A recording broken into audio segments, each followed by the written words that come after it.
After Wild Cherry, I spent some years in Pittsburgh in some rather successful local bands, but no success recording.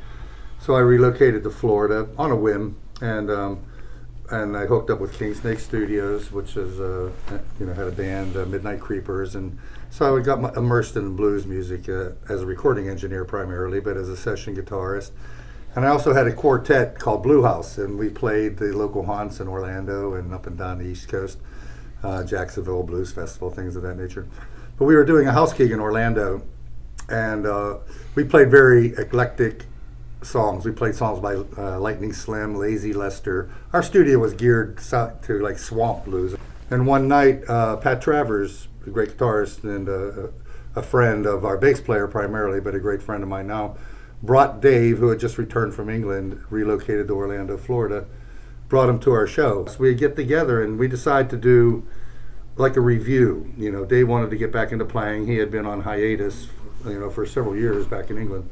And we did that from, late 89 until 93. I had been arm wrestling around the States when he first came back, and apparently there was, Rick Rubin was interested in recording FOGHAT with the original band. We started rehearsals and Rod Price didn't want to play anymore.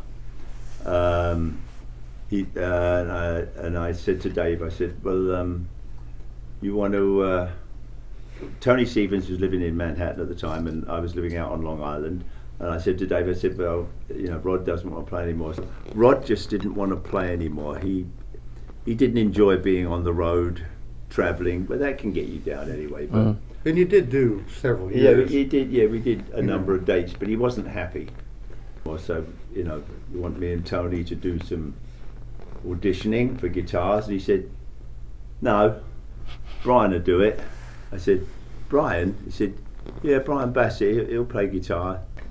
It was the best thing that could have happened to the band. Bryan is a great player, team player, great friend, and I don't think Dave realised what a fantastic engineer you were. I mean, I put him to work.